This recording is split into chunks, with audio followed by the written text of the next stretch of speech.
every single day that exactly 5 o'clock in the evening, a small dog would sit beside the roadside. He never barked, he never moved away, he just stayed there, waiting.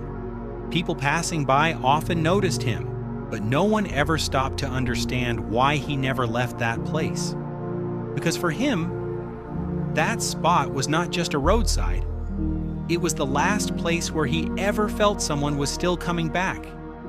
In a quiet neighborhood, there lived a small golden brown dog named Bruno.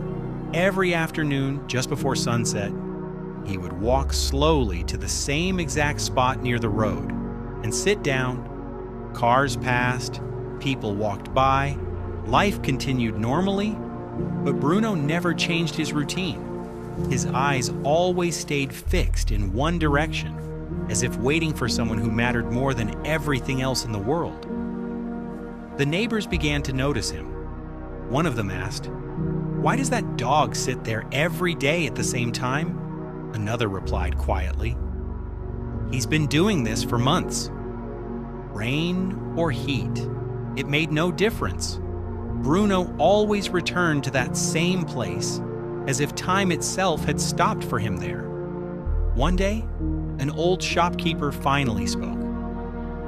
He looked at Bruno and said softly, "That dog used to come here every day with his owner.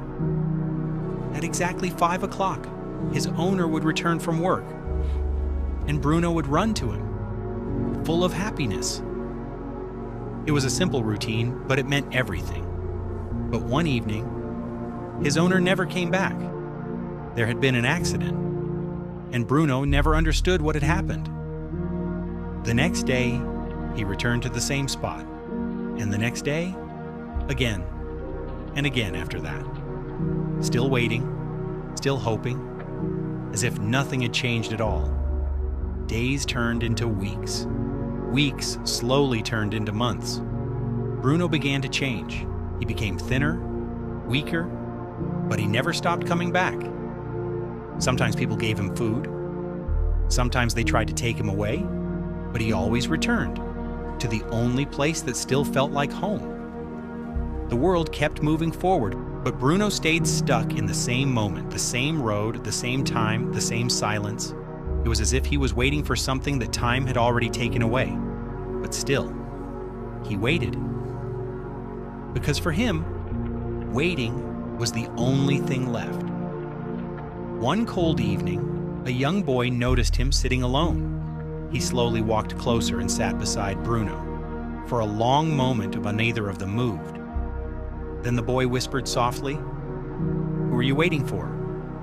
Bruno did not answer. But for the first time, he did not look at the road. He looked at the boy. The next day, Bruno came back again at 5 o'clock. But this time, he was not alone. The boy was already there, waiting for him, sitting quietly beside him, bringing food, warmth, and presents. Something unspoken had begun to replace emptiness, not healing the past, but gently sharing it. Slowly, Bruno understood something important.